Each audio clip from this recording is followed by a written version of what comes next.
Extender.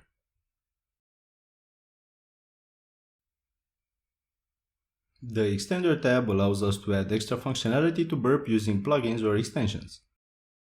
The BAP Store subtab is Burp's plugin store from where we can install known Burp extensions.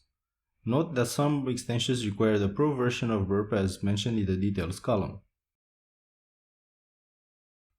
On the right side, we can see the extension's description, and a bit lower we can see the author, update date, rating, popularity, and the install button.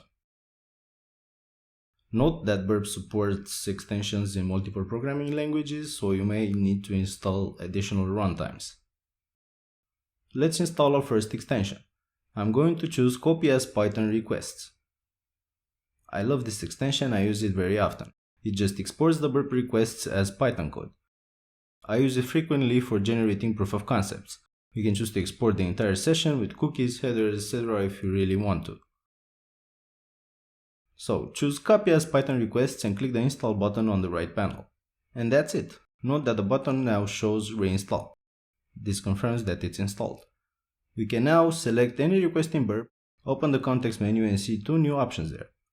Copy as Requests and Copy as Requests with Session Object. Let's try the with session approach.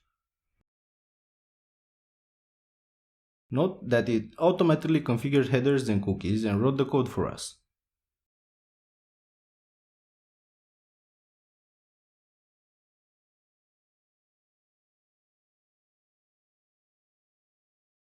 We can test this real quick. Open a terminal, create a new file and paste the code there.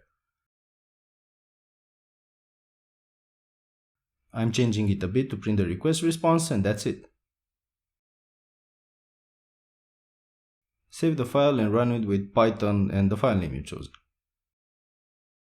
And it works.